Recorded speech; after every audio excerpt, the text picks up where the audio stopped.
Littering and hello everyone, and welcome to another exciting edition of Ted and Papo's The Wrestling Exchange. As you can tell, like last week, I am not in my usual spot. I've had to relocate back to parts unknown. So over the next we'll be seeing various different backgrounds. But enough said about me. I gotta bring on my handsome Samoan co-host. Ladies and gentlemen, he is Papo. Welcome back, everybody. We got an exciting show for you today. Just a quick disclaimer. Comment down below how you feel. Facebook page, Twitter page, Patreon page. Everything will be down below. So without further ado, Ted and Papo about to go balls deep into this show, the rehash of WrestleMania on Raw. absolutely, definitely. And just to kind of second what Papo just said, listen, if you're watching this video now, which I know you are, don't be that guy. Don't be the guy that watches YouTube videos and doesn't like or subscribe. Nobody wants to be that guy. Like, subscribe, and you know what? Comment, because we're going to talk about a whole bunch of stuff, and we want to hear your opinion. So please, let's get some interactivity going. Go ahead and comment down below, and just try to stick to the topics at hand, like what we're talking about.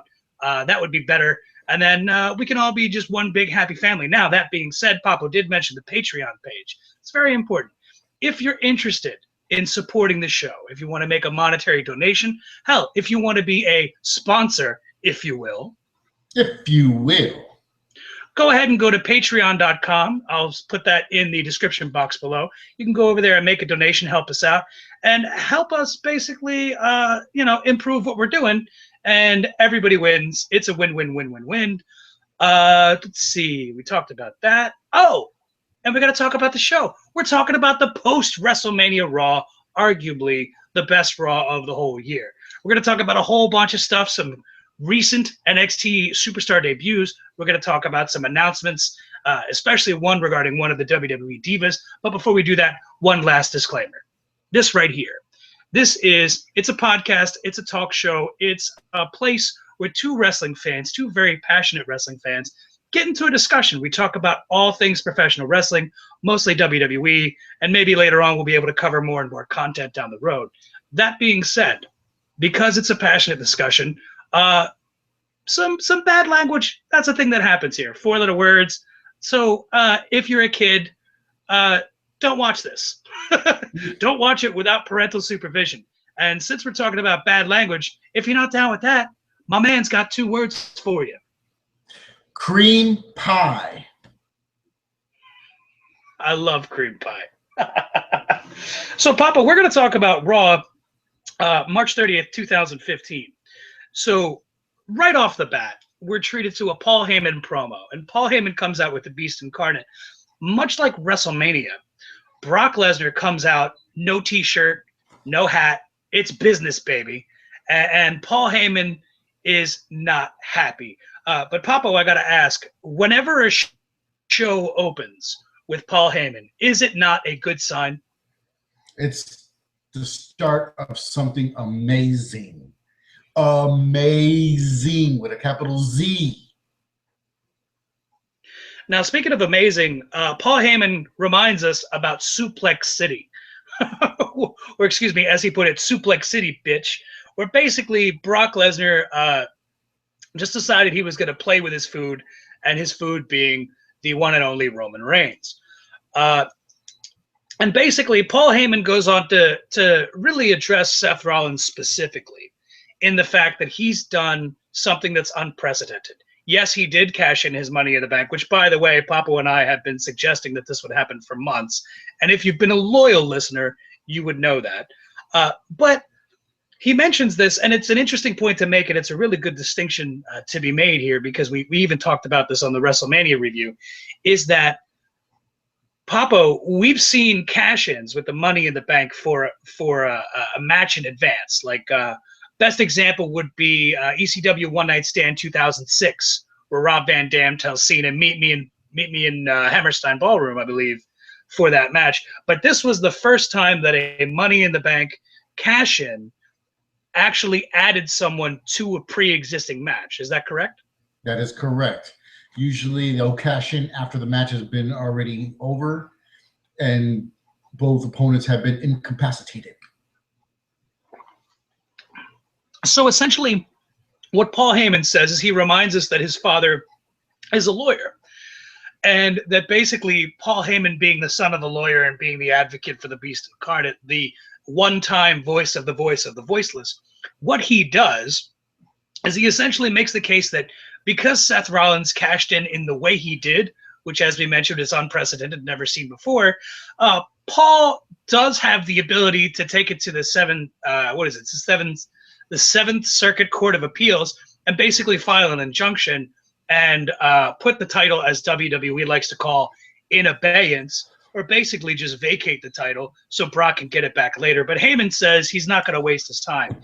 And he also goes on to say that Rollins was a coward, in the sense that it wasn't so much the cash in that was cowardly, it was the fact that he cashed in, but instead of pinning the champion, he pinned Roman Reigns, thereby allowing Brock to lose because of that championship disadvantage being a triple threat.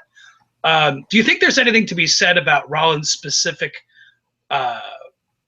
tactic as far as choosing not to even attempt to pin Brock Lesnar, but instead pin the other guy? I believe it was cowardly. And again, the way that it was constructed, I'm in total disagreement with. I mean, to turn a WrestleMania main event into a triple threat in the middle of the match is just, I find to be stupid. You know, I liked it, and I can totally see where you're coming from. But the reason why I liked it is that it was fresh, you know, like different. It's not the same old cash in.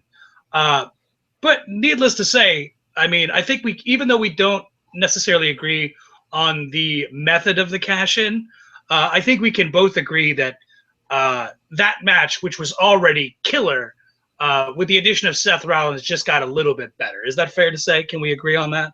We can agree on that. All right.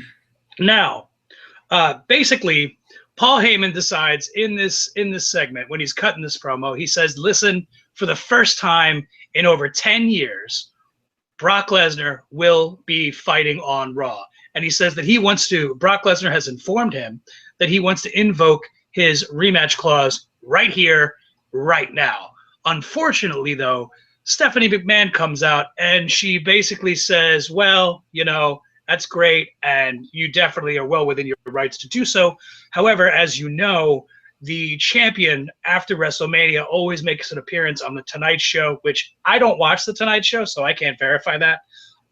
But she does say that because he had to go from the West Coast to the East Coast, he's not back yet. So it's going to be some time, which is kind of BS because I've flown from the West Coast to the East Coast before, and at most it's about 4 hours. When Stephanie says this, and she basically puts that out there, when you're watching this, Papo, did this annoy you or did this excite you to think that maybe this was going to occur as the main event? I was quite excited.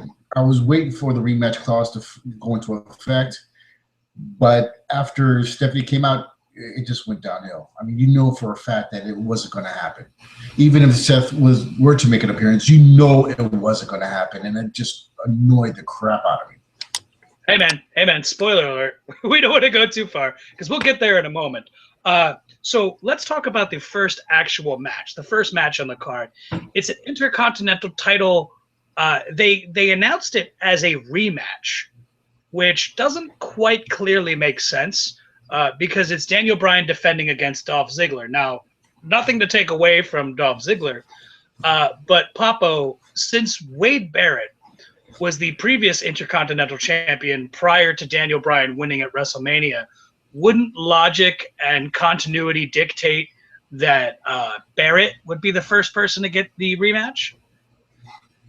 It should be in the contract for the rematch clause. It should have been Barrett in there against Daniel Bryan. But now what's interesting, I'm sorry, go ahead. Yeah, but it did come down to the last two with Dolph Ziggler and Daniel Bryan up that ladder for that IC champion. So, I mean, it looks good either way. I could dig it. Now, before we get into the actual match itself, because these guys put on a hell of a match. We had Bad News Barrett joining the commentary team, and he actually goes on to say that he's not interested in getting his rematch right away. He's going to essentially bide his time until the moment is right, to where he can take as full advantage as much as an advantage as possible. But it's not that we've never seen superstars on commentary before, but I think recently it's been rather frequent. So I have a 2-point question for you. Number one, do you think the more superstars we get on commentary, the better? Yes and no. My reason being because some people are just not good on the mic, but then yet we have others who are more comfortable and have a free-flowing presentation, if you will. So, and that's an excellent point. That's really astute, and that kind of leads into the second part. How do you think Wade Barrett was, or how do you think he fared on a scale of 1 to 10, 1 being the lowest possible score, 10 being the highest? Where do you think Wade Barrett falls in his use or in his place on the commentary team? Well, I would give him a 6, just for the simple fact that he just kept on mentioning what he had to offer and not focusing on the match itself at some points. So I would give him a 6. Yeah, I'm in agreement with you. He was pretty good, but it could have been better. A lot of room for improvement. But that being said, I think if you gave him more time as a commentator, I think he'd be incredible. In fact, given that he's got that bad news gimmick where he likes to give everyone bad news, I think that he would be better served as a permanent fixture on the commentary team. Not now, but say when he's nearing his in-ring career's end. Because I think he'd do rather well, and he could always pop the crowd by issuing some bad news. Now, since we got that out of the way, we got to talk about this fucking match. Papo, let loose. What did you think about Daniel Bryan, versus Dolph Ziggler? These two blew the roof off of this piece, hands down. No missed spots. Nice tone. I mean, they went at it like nobody's business. This was main event status. And to open up with the show with this only led to even more great matches. These two, again, they had perfect chemistry with each other. They flow so nice, and again, there were no missed spots at all. None. You know how critical I am with that. You know this, Ted. Oh, absolutely. And just to kind of piggyback on what you said, this is absolutely, and you really use the best verbiage possible, absolutely a main event level match. And anytime you see two guys go out there and just fucking kill it that early on, you know that they set the bar and that people have to take notice and have to kind of do better. It's like if you're going to a concert and you never want to see the opener, just fucking tear the house down and kind of outshine the last performer, right? But in this sense, everybody is able to kind of rise above what that bar was set at. Now, there was a lot of really good false finishes, and correct me if I'm wrong here, it was really exciting, really entertaining, but there were parts where both Daniel Bryan and Ziggler came across as really physically aggressive, like they really wanted that win bad. And the fact that they're friendly wasn't going to get in the way of their physicality. Again, I'm in total agreement with you on this one. All I got to say is this was a textbook clinic. So what happens near the end is that basically Daniel Bryan and Dolph Ziggler kind of go back and forth with a series of headbutts. And then Bryan ends the match with a running knee and then wins with the pin. But after the match, Bad News Barrett comes to the ring and he attacks Bryan, and then immediately afterwards, Sheamus returns, and we got to spend a moment talking about Sheamus, because Sheamus comes back with a mohawk and a beard, and the beard has like braids, but the braids coming off the beard are beaded. That's so many B words. Papo, tell us about the beaded, braided, bearded brogue kicker. Well, again, with Sheamus coming back, we got an Irish Viking in our midst with a mohawk. I mean, you see the braided, beaded beard brogue on kicker. Sheamus. That's a lot of beads. Alliteration. That's alliteration for you, motherfucker. So, well, let's talk about that. So, what do you think of the new look? I mean, just the mohawk and the beaded, braided beard. What's your take? What's your take on Sheamus's reinvention of his appearance, his makeover? Well, it keeps his character fresh, so it's something new. And let me tell you, the mohawk is working for him. I mean, he came out there looking like a mayonnaise chicken, for real. He looked like, again. He keeps his character fresh. He got me good with the mayonnaise chicken. Kind of looks like he's out of a Mad Max movie, you know, with the mohawk and the beard. Now, I don't want to get too lost in talking about his new look, because what's more important than his new look, as much as I like it, is the fact that it's keeping it fresh, right? We talk about this where guys will return from an injury, or they'll change sides from being a good guy to a bad guy, and maybe there's a change in music or a change in attire. And here we also see a change in attitude, because Sheamus comes back, and he kind of reminds me of Mr. T a little bit. And he basically chases Barrett out of the ring, and then it's at this point that we think, oh, okay, Sheamus is a good guy. He basically brogue kicks Bryan and then beats the shit out of Ziggler and then hits him with the white noise. Now, he also brogue kicks Ziggler, and the crowd begins to chant, "You look stupid," which I don't agree with, but I think it's, you know, it is what it is.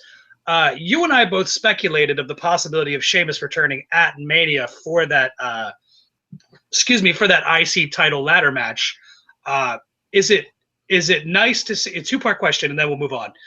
What do you think about Sheamus returning on the night after WrestleMania? And what do you think about Sheamus returning with this new attitude, perceivably being a bad guy?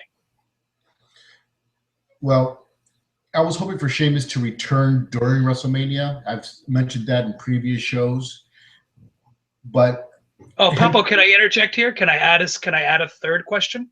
Go ahead. Do you think, as much as you and I did want him to make his appearance at Mania, do you think that he would have just gotten lost in the shuffle, given the star power that we saw there? Maybe, but he's loud enough that he can make waves when he can.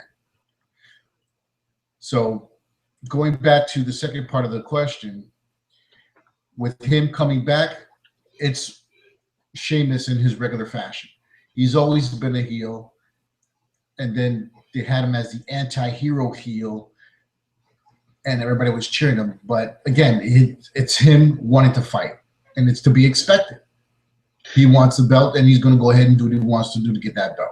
It suits his character, right? I mean, it's hard to get behind a good guy that's just that big and that brutal. Like, it kind of his physicality just seems to naturally lend itself to being the bad guy. And listen, fella, get it? See what I did there?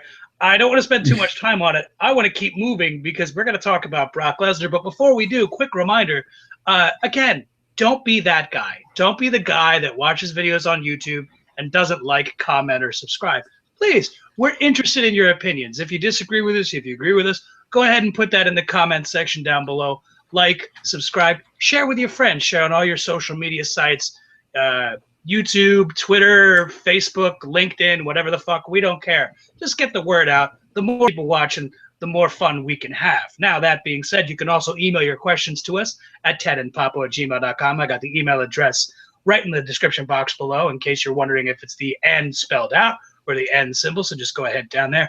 Also, consider making a donation, becoming a sponsor at our Patreon page. That link is also in the description box below. Now, Papo, we're going to talk about Brock Lesnar and this Seth Rollins deal. Because basically we see Paul Heyman walk up to Brock Lesnar backstage and he goes, "Can you believe this little shit? He's here. Let's go." And then Brock and Heyman come out to the ring to prepare for Brock's regularly scheduled rematch.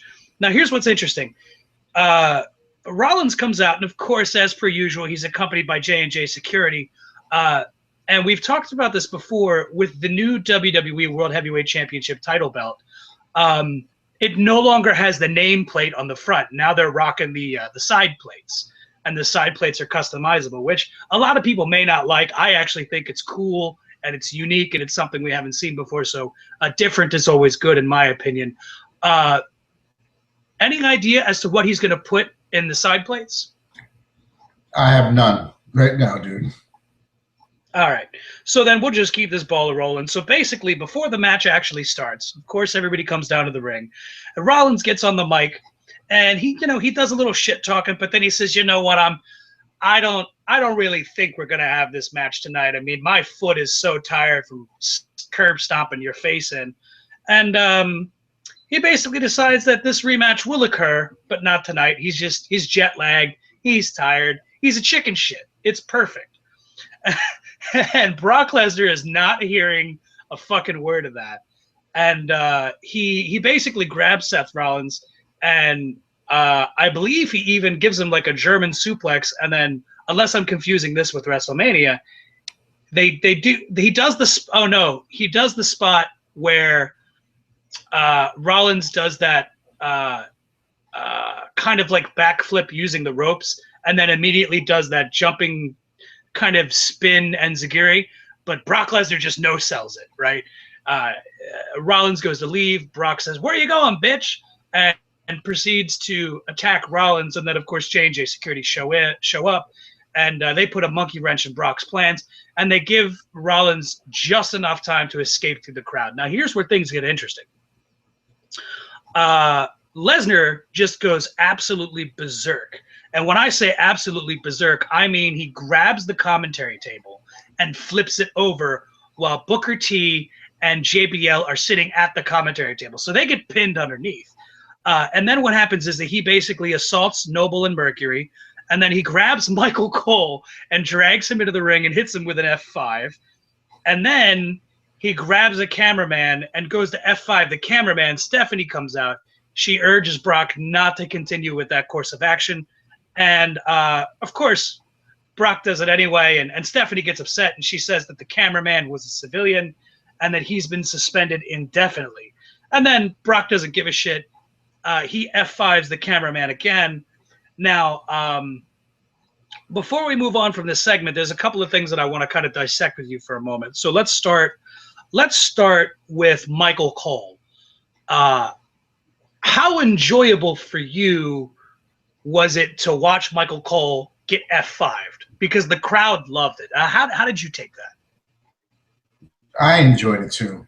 I mean, there's some times where he just starts talking, misses spots, and then you just want to tell him to shut the hell up. And then to see him actually experience a finisher is just choice. So, is it safe to say that Brock Lesnar is not a coal miner?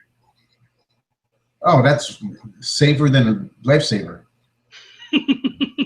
So now let's kind of move on to the cameraman. Obviously, this must have been a developmental talent. I couldn't quite figure out who it was, or maybe a local guy. But how awesome was it to see Brock just with reckless abandonment attack the poor cameraman? Hey, he was in the way, and Brock did his business. That was hilarious. So this goes down. Stephanie refers to the cameraman as a civilian. Wouldn't Michael Cole also be a civilian? Or is it because Michael Cole was in, Jesus Christ, I think he had a WrestleMania match with Jerry Lawler. I want to say 23. Does that mean that because of that match, Michael Cole's no longer a civilian?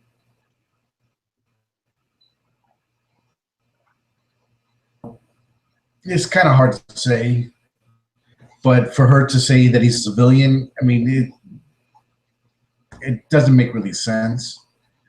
She could have just turned around Oh no, you're saying he's just an employee. He's not a wrestler. Like they're all government-ish.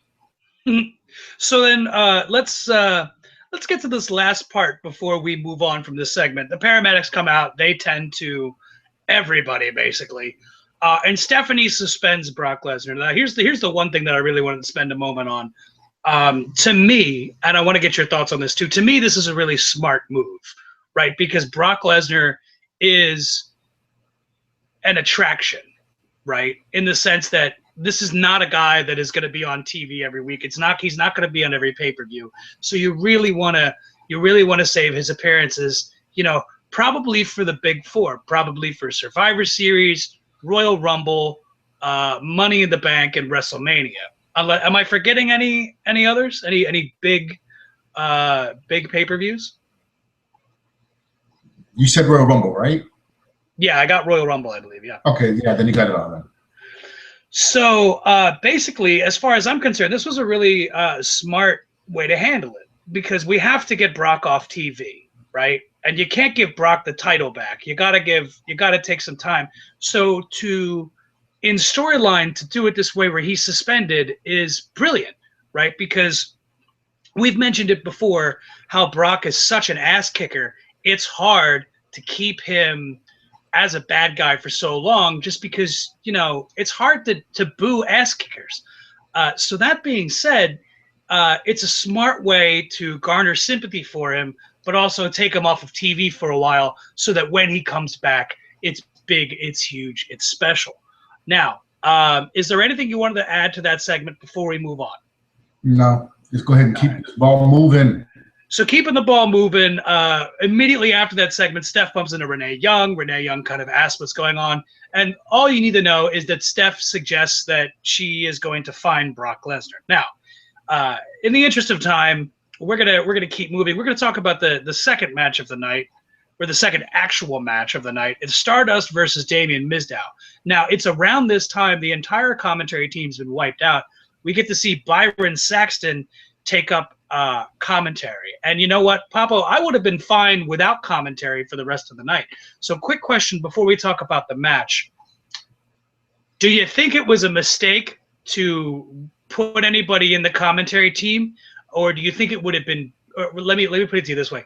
Do you think it would have been better to leave the commentary team empty and as a no commentary, to just kind of sell the severity of what occurred, that they weren't prepared to have other commentary people come in? Brock Lesnar just fucked everything up for them. Do you think it was a mistake to bring in more commentary?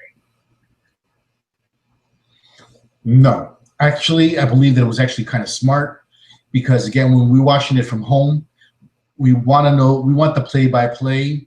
We want that color commentary. We want facts. We want additions to what the match is actually going on. Now, given the fact that you and I will be happy with just the match and not have to worry about the commentary, but for other fans and everything, they want that extra flair to the matches. So, exactly. Yeah. I couldn't help myself. So, second question about Byron Saxton before we move on. Actually, we're going to have a couple more questions and then we'll move on. First question, just hit me with a quick yes or no. Byron Saxton, is he good? Is he passable as commentary? He's passable. And what did you think about him rocking the commentary in the style of, no pun intended, Joey Styles, but doing the one-man show? Yeah, he needed that color commentary. He needs somebody to bounce off.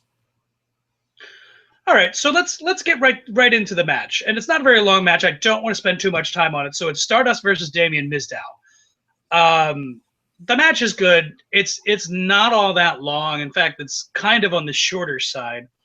And Mizdow wins with the skull-crushing finale. So he eliminated The Miz at the WrestleMania pre-show Andre the Giant Memorial Battle Royal. So he's no longer with The Miz, but he's still using The Miz's moveset. So before we get into what occurs after the match and in the aftermath, quickly, how much longer do you think we're going to see Damien Mizdow use Miz's offense before he? How much longer do you think we have before that occurs? I'm sorry, you broke up on me right there. How much longer are we going to see Damien Mizdow using the Miz's moveset before he returns to his own? Well, right now, Mizdow is doing Miz better than The Miz. So I don't think he's going back to his own moveset until they actually have that final confrontation. Which is it safe to say that Damien Mizdow is awesome? Yes, it is safe to say that Mizdow is awesome. I came to play. Never mind. So he wins with the skull-crushing finale, and then he's immediately attacked by the real Miz from behind, who also hits him with the skull-crushing finale. I enjoyed it, but it's just slowly playing out. Is there anything you wanted to add to that, or shall we talk about Axelmania? Let's roll into Axelmania. All right. Well, Axelmania should be running wild. I'm not sure if it is. So Curtis Axel tells us not to change the channel. Bow, wow, wow, yippee, yo, yippee, yay. Axelmania, it's here to stay. He says the road to Axe Stream Rules starts now. I love puns in wrestling. The worse the pun is, the better. So I got to say, are you looking forward to Axe Stream Rules? Yeah, I am. All right. So Curtis Axel gets to have a match with the newest star to debut. Neville. The newest star to debut Neville. And it's interesting because he's gone as Adrian Neville, except for some odd reason they've ditched the first name. So he comes out in this kind of like purple and white or off-white type of gear with a cape. And if you're familiar with Neville, you know what to expect. If you're not, go watch NXT. Watch any of the NXT specials, Arrival, Takeover, any of them, and you'll see just how damn good this guy is. It wasn't short, but basically Neville did what they needed him to do. He needed to go out there and play the hits. Do the red arrow, do the backflip off the apron, do the low super kick to the stomach region.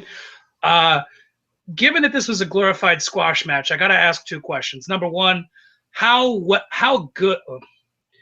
does this rate as far as a Monday Night Raw post WrestleMania debut? Well, minus the rehash segments that went throughout all of Raw, this Raw was awesome. and Neville's debut, on a scale of 1 to 10, how well do you think he did? And he got a definite 9. Not a perfect 10. He got a 9. I'm with you. And what do you think of the cape? We'll work on that. We need to go ahead and send him an email or something. Well, hey, listen. He's from England, right? What if he just brings back the Davy Boy cape? Starts rocking the Union Jack, huh? What do you think about that?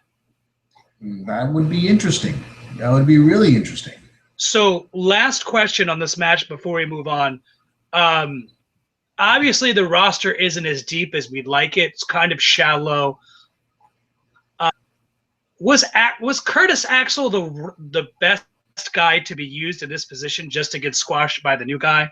Could they have found someone else who was better to be put in this position? You know what? Actually, yes. There could have been a few other people that actually have had an even, how should I say, a ratio of wins to losses, as opposed to Axelmania, who's just out there just a promo and getting those losses. Anybody that you can think of off the top of your head?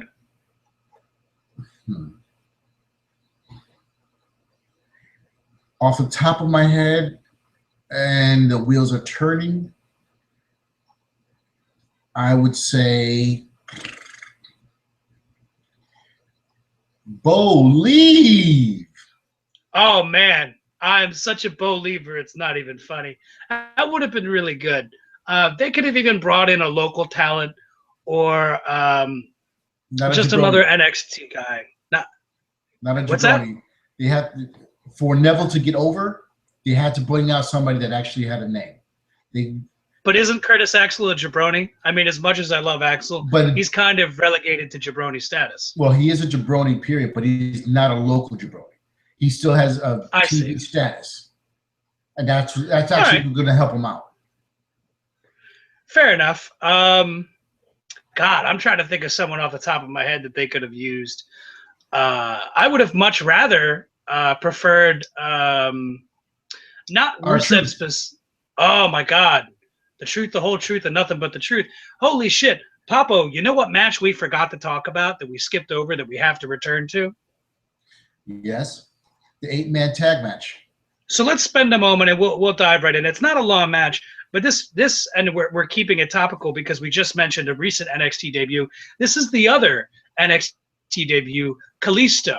Now, Neville was formerly known on the Independents as Pac, and this gentleman, Kalisto, was formerly known on the American Independents as Samurai Del Sol. I've been watching him specifically on NXT for quite some time right now, and he reminds me of I don't want to say mini Rey Mysterio because even Rey's kind of little, but kind of like, you can obviously see that he's heavily inspired by Rey, but kind of like the next generation. So it's an 8-man tag, so it's the Lucha Dragons, which is Kalisto and Sin Cara and New Day. I think it was actually Big E and Kofi of the New Day versus Kid and Cesaro, as well as the Ascension. So the post-WrestleMania crowd did not like the New Day. And anytime the New Day tried to do their New Day clap, they got a big New Day sucks. So really all I actually want to talk about is Kalisto's in-ring appearance. His best stuff in the ring, from what I saw, was with Cesaro. And I'm not sure if they crossed paths on the Independents, but I'm pretty sure they've never crossed paths on NXT. And when you talk about a guy who's a high flyer, right? Cesaro theoretically would be the best guy to work with him, right? Because here you've got Kalisto, who's probably a buck 30, couldn't be heavier than a buck 40, soaking wet with rocks in his pockets. But Cesaro is a guy who's just crazy strong, and you would think that those two would work well together, being the super small light guy, high flyer, versus the bigger Swiss Superman. They did do a spot where Kalisto ends up on the shoulders of Cesaro and backflips off. So just two quick questions. One, on a scale of 1 to 10, because we put Neville at about a 9, where would you put Kalisto on that scale? I'm going to give him an 8. Because, again, this was an 8-man tag. So we didn't really get to see the full effect of the Lucha Dragons. I would like to see just a regular tag team match and see them go even more in depth and to wow the crowd. So I'm gonna go ahead and give this match an 8. Period. Yeah, I'm with you. In fact, that was actually going to be my follow-up question. Because I'm in it with you. I think if anytime you're going to debut someone new, unless they're debuting as a tag team, meaning both members have not been seen on the main show, because I don't think the Lucha Dragons count because we know Sin Cara. But I always feel like if you're going to debut someone, obviously they have to pick up the win, because if they're not going to win, that's not a good debut. because it doesn't cement in the eyes of the fans that this person is important enough to care about. But also, too, I think a singles match is always the best way to go as far as debuting a new talent. Do you agree with me on that one? Yes, I do. So at the end of the match, Kalisto picks up the win with the Asai moonsault. I believe he calls that the Salina del Sol, but I'm not 100%. Anything else you want to talk about these two debuts before we keep this ball rolling? Nothing at all. Good to go. Let's keep this ball rolling. All right. So now we got to talk about John Cena promo.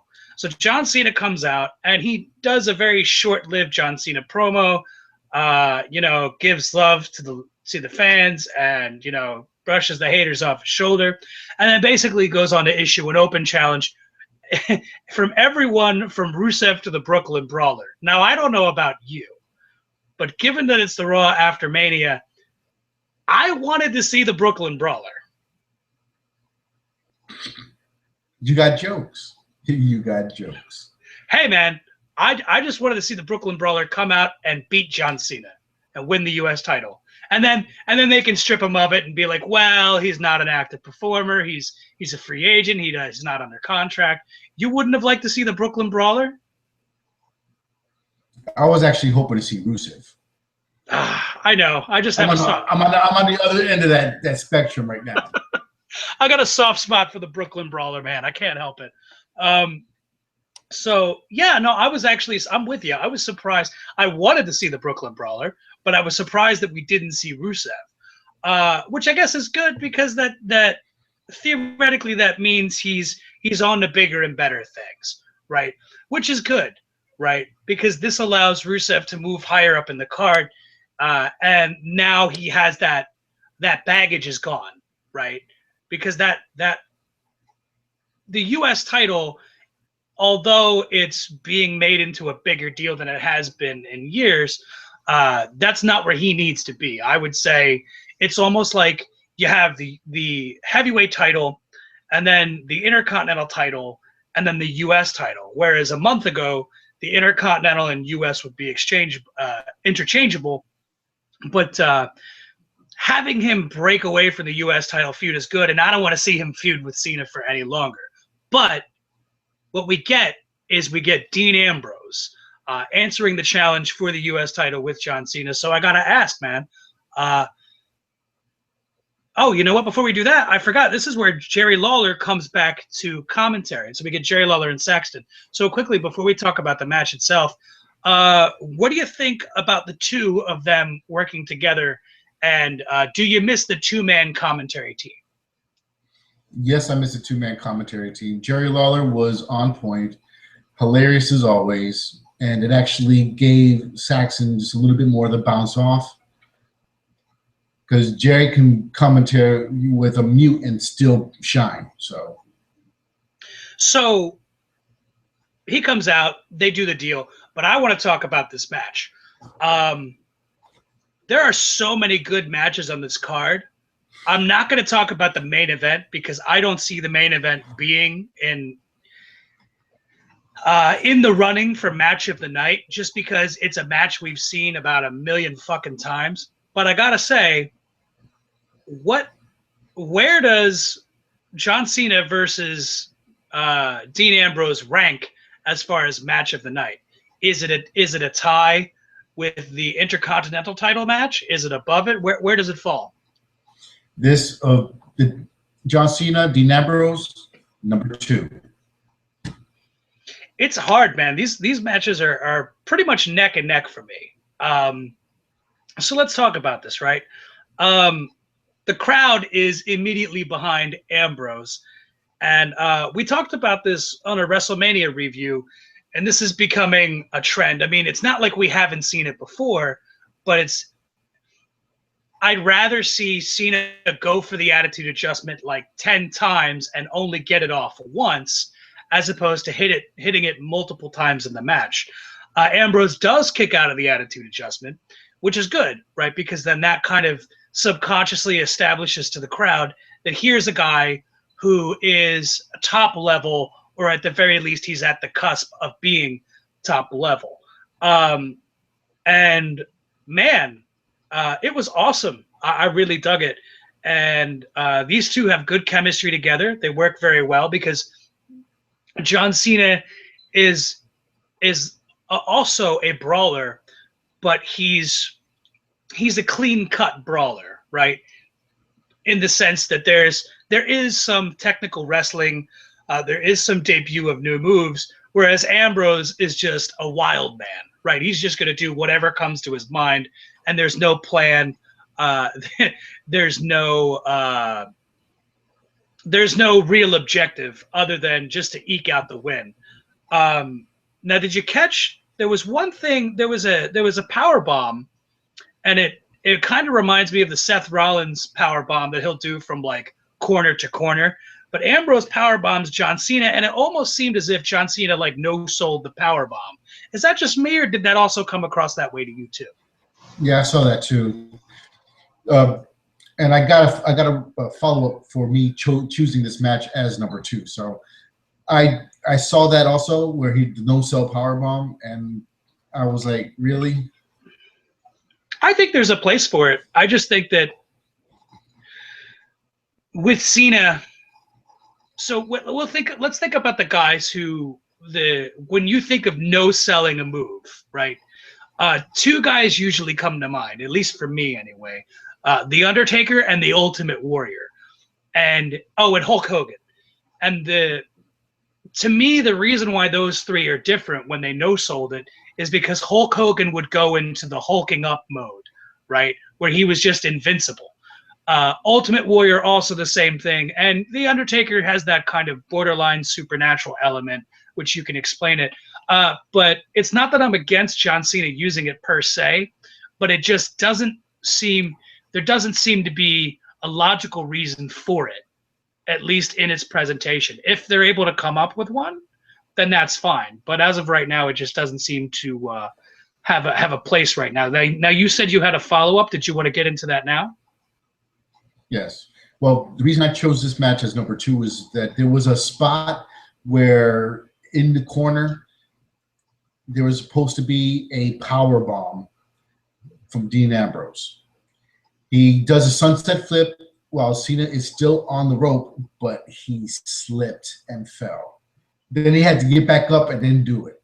So he totally botched that spot. If he would have made that spot, this would have been tied neck and neck for number 1. Yeah, I mean, I can feel you. It didn't bother me so much because that's a move that I could honestly say I've seen about at least 1,000 times in the past 10 years. And that's kind of like a 60-40 ratio, right? It goes well about 60% of the time, but about 40% of the time it kind of gets fucked up. It's a hard thing to do. Did you catch the fact that Ambrose hit Cena with the STF? Yes. And did you see that gave that element to the match? And did you notice how it was a much better looking STF? It was almost it wasn't an STF with a rear naked choke. It was like an STF with a sleeper hold. And I don't know about you, but I really dug that. I thought it looked very, very well. And I'd like him to, because I'm pretty sure that's a part of his repertoire, but that's not like an advertised part of his moveset. I'd like to see that very much. And then they eventually get to they both kick out of each other's moves.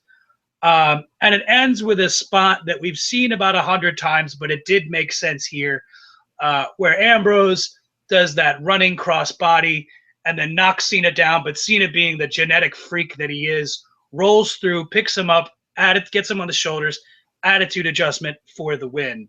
I'm okay with how this match went down. I'm sure a lot of people weren't okay.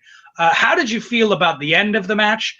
And how did you feel about the show of respect between the 2 competitors after the match? I thought it was awesome. I love when they show respect for each other. Quick 5, and they're off on their own way. So big ups to both of them.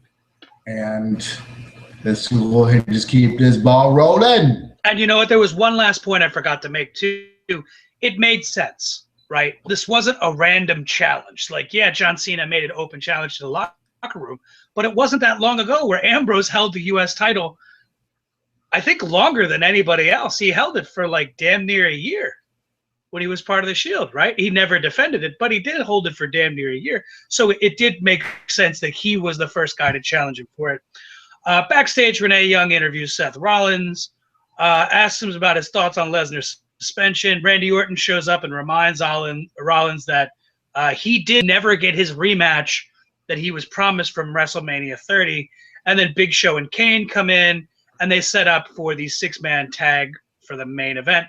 And Rollins basically says, get yourself 2 partners, and we'll see you at the end of the show. Now, next up, we have a 6-lady tag. I don't know how to say it because it's a 6-man tag, but it's with women. Is there a better 6-lady tag? Is there a better way to put this? 6-diva tag. I like it. So it's a 6-diva tag. It's AJ Lee, Naomi, and Paige versus the team of the Bella Twins and Natalya. Now, did you want to spend some time actually talking about this match? Because it was good. At this point, everything else was so good. I was kind of getting tired and cleaning up. So I didn't pay too much attention. Did you want to talk about this, or do you mind if we just wrap this segment up and keep it moving? Well, we can go ahead and wrap this segment up, but I believe we have an announcement to make regarding one of these divas in this match. We definitely do. So basically what happens is that the finish of the match ends up Nikki accidentally hits her sister with her elbow, which it's like it's shades of the Wade Barrett, the B&B elbow, and it's kind of become her signature move, like one of those moves that you bust out that's like the precursor to the finishing move. So she basically knocks her own sister out, and Naomi takes advantage of this and wins with the booty bump, the rear view. Goddamn, I love Naomi. Now, just a few days after this, I believe it was, if I'm not mistaken, Papo, I believe it was Wednesday, where WWE announced that WWE Diva and wife of former WWE superstar CM Punk has officially retired. Now, Papo, I wanted to spend a few moments talking about this because to me this is a little bit more interesting and allows for some room for speculation than the match itself. Does this mean that she's retiring from her in-ring career and will continue to be an on-screen personality? Does it mean she'll be a behind-the-scenes person? Or does this mean that she's leaving altogether? I wish I knew the answers. I would like to know the answers, but if you have any input on it, please comment down below. And send us a message on Facebook, Twitter, email. Let us know what you think. If you've got any input on it, let us know, because Absolutely. We both want to know. Absolutely. And you know, as important as it is to comment on this particular segment, if you have anything else to say, include that as well. Make it a whole big paragraph. Fuck it. You know, 1,000 words. Go for it. I'll read it. Shit, I got nothing to do today. And just, you know, get involved. Interactivity. So we're just going to plug a few more things real quickly before we get the ball moving. Again, don't be that guy. Don't be the guy that watches YouTube videos and is real lazy and can't bother to click the thumbs up button. Just go ahead and like it. What's wrong with you? Do the world a favor. Like the video. While you're at it, comment like we mentioned before. Subscribe. This is why subscribing is a big deal. Right now, Papo and I, we're on different schedules. I've recently, as I mentioned at the top of the broadcast, I've recently relocated back to parts unknown. So things are kind of a little up in the air as far as availability and schedule-wise. But if you subscribe, and if you're not lazy and you subscribe, you'll basically get an email each and every time we go in live when we got a video out. And you'll be kept in the loop and you'll never miss a beat. That being said, also, please consider becoming a sponsor to the show, making a donation at patreon.com/TedandPapo. Again, that's in the description box below. Also, you can send us your questions if you want us to talk about a particular topic. If you kind of want us to rate a certain event or anything and everything wrestling related, please let us know. I know Papo and I would love to add an extra segment where we read your emails on the air. And we can only do that if you're sending in emails. And I don't want to write fake emails. I'm just not that creative. Papo, anything else we got to plug before we talk about the lead up to the main event? That's it. Remember, you see this? Click on this. Click on this when you're watching this video. Thank you know what? That's all I got for that. We're gonna let you like the video right now. So we're gonna take a quick 5-second pose while you like the video. 5-second pose in 3, 2, 1. Papo. Papo.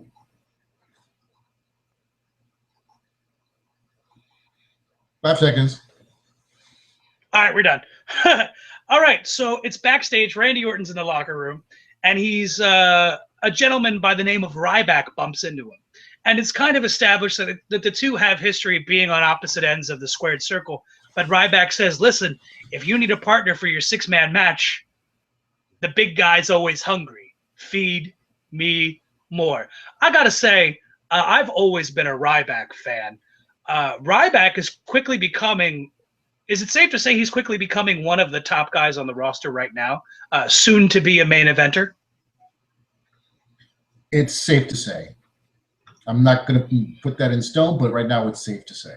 Speaking of safe to say, we're treated to a squash match before the main event.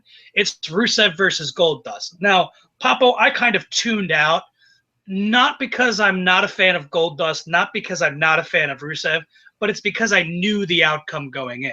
Rusev lost the U.S. title, therefore he has to get a win to remind the people that he's not a jabroni. He's still very talented. He's still very dangerous. He just doesn't have the strap anymore. And surprise, surprise, he beats Goldust with the accolade. And then Jerry Lawler tells us that there's been an update on Michael Cole's condition and that he has been hospitalized due to a possible cervical damage. Anything you care to add about this particular segment or that announcement before we dive right in and get all sorts of balls deep in the main event? Let's go ahead and get balls deep into this main event. So we got a 6-man tag match, and it's the team of Kane, Big Show, and Rollins versus Orton, Ryback, and Sorpresa Roman Reigns. Uso. So it's Team Authority versus Team Samoa. And it's really interesting here because, man, that post-WrestleMania crowd does not like Roman Reigns. How about that? As a Samoan yourself, does it hurt your national pride to hear this? Yes, it hurts my national pride, dick.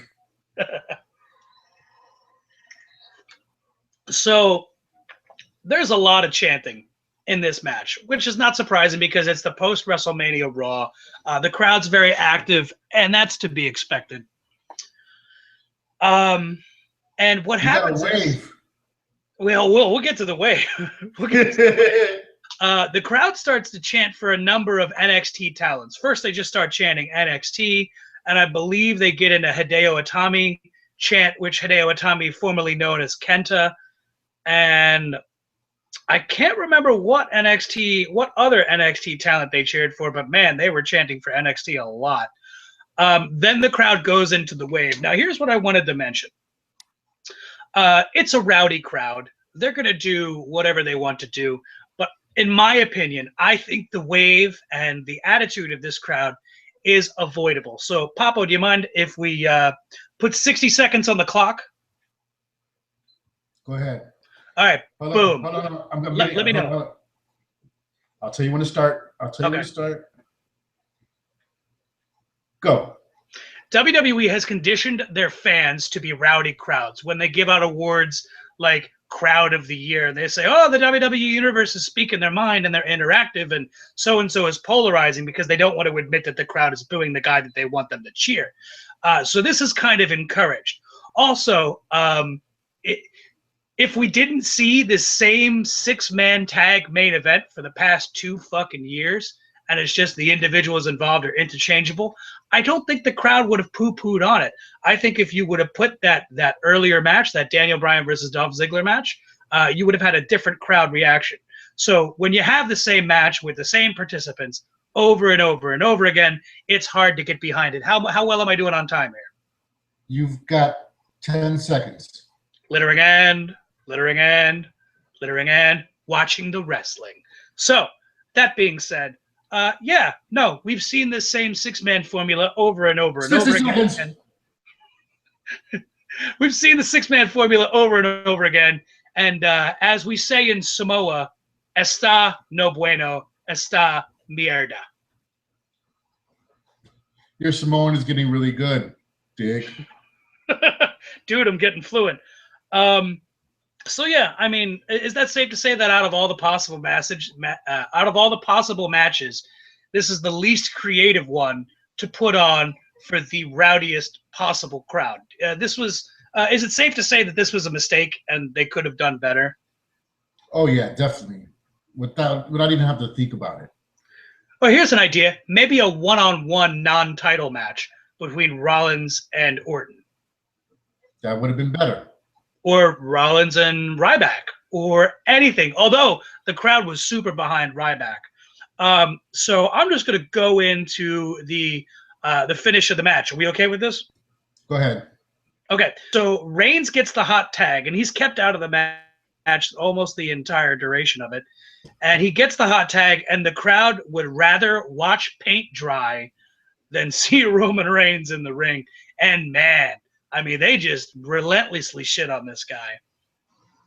And I'm not going to say whether or not it's justified, but goddamn, this shit's got to be getting to Reigns. At some point, they're going to have to recognize that this guy is more natural as a heel, and the crowd will accept him more, especially in light of this new Die Rocky Die. So, and again, he's a Samoan badass. He shouldn't be getting all this booze, but I firmly believe it's in his presentation. So basically, usual in these six-man tags, chaos ensues, and Ryback shell shocks the Big Show. Now, here's my thing, right? The Big Show has been lifted about 1 million times on TV and pay-per-view, although they act as if no one's... Every time someone goes to pick up the Big Show, it's always like, can he lift the Big Show? I'm starting to think that the Big Show's really 150 pounds. Yeah. I mean, he's picked up so often that it's kind of unimpressive. However, when Ryback picked him up, it's kind of a big deal because this is the first time we've seen Ryback pick up the Big Show for the shell shock. Is that safe to say? Because I'm pretty sure that's the case. Yes, it's safe. All right, so he shell shots the Big Show, which was fucking awesome. The only thing that could have been better than that is if Big Show went through the bottom of the ring. Like if they gimmicked the corner of the ring and everybody stayed away from that corner, and then he shell shocked him in the corner, put Big Show through the mat. That would have been really impressive. So Ryback shell shocks Big Show, Rollins curb stomps Ryback, Roman Reigns picks up the win with a spear to Kane, and the crowd is just not having it. So overall, when we're talking about post-WrestleMania Raws, because that's the last thing that we really have to talk about as far as the show itself goes, when we compare this to, let's say, the past 5 years of post-WrestleMania Raws, on a scale of 1 to 10, where do you think this one ranks overall from beginning to end? This one, I would rank it as an 8. From the last 5, I mean, in my opinion, the #1 match, Daniel Bryan versus Dolph Ziggler, that should have been the main event. God damn, you're right about that. I don't mean to cut you off, but Jesus, that match was killer. Even with the drama that ensued afterwards, this match still shined over everything on that show. And that this opening match was the backbone of this Raw. You never want to leave your crowd disappointed at the end, right? You want to go off the air with the crowd being hot, right? So if you swap these two matches, or you don't even have to swap these two, but if you put that opening match on last, then you could go off the show with Sheamus showing up, and the commentary going, "What's Sheamus's deal? What's his motivation? What's going on with Sheamus?" So that way, people remember at the end of the show, holy shit, what's going on with Sheamus? I can't wait to tune in to next week because it's still fresh in their mind. I'm with you. I don't know if I'd give it an 8. I'd probably give it a hard 7. It could have been worse. It could have been better. Probably not the loudest post-WrestleMania Raw. I think that would have been, was it last year when Dolph Ziggler cashed in on Del Rio, or was that 2 years ago? 2 years ago. 2 years ago. That one I think was the hottest post WrestleMania crowd I've ever seen. All in all, though, a good show. Could have been worse. Could have been a little bit better, but you know that's just how the cookie crumbles, I guess. It's time to roll into the final plug of the I would say night, but you can see that here in parts unknown it's very sunny. So listen, I've said it before, I'll say it again. If you stuck with us, do the right thing. Be a good person. Be a star and like the video. Comment, subscribe, share with your friends. You tell 2 friends, have them tell 2 friends, and maybe those 2 friends will go get me a cheesesteak. It'll be a win-win for everybody. And while you're at it, send us your questions, emails at tedandpapa@gmail.com. And if you don't know whether it's the N symbol or the word spelled out, go in the description box. I've made it easy for you. Don't be fucking lazy, okay? I did all the work for you. The legwork, I did it. You just got to clickety-clackety, and it'll go, no problem. Again, you got some ducats, got a little jangle-jangle in your pocket, and you feel like kicking back to something you love and enjoy, go ahead and visit our Patreon page and become a subscriber. And then, you know, who knows? Maybe we'll get a little bit more interactivity, and maybe we'll have something special planned for you in the future. Papo, I believe that's it. I'm done. I ain't got nothing else. Thank you for watching. Have a happy Easter. Ted and Papo, the Wrestling Exchange. We love you guys. Keep watching. Anything else for them, Tetsky? Holla holla, playa. Tag team match. Good night, everybody.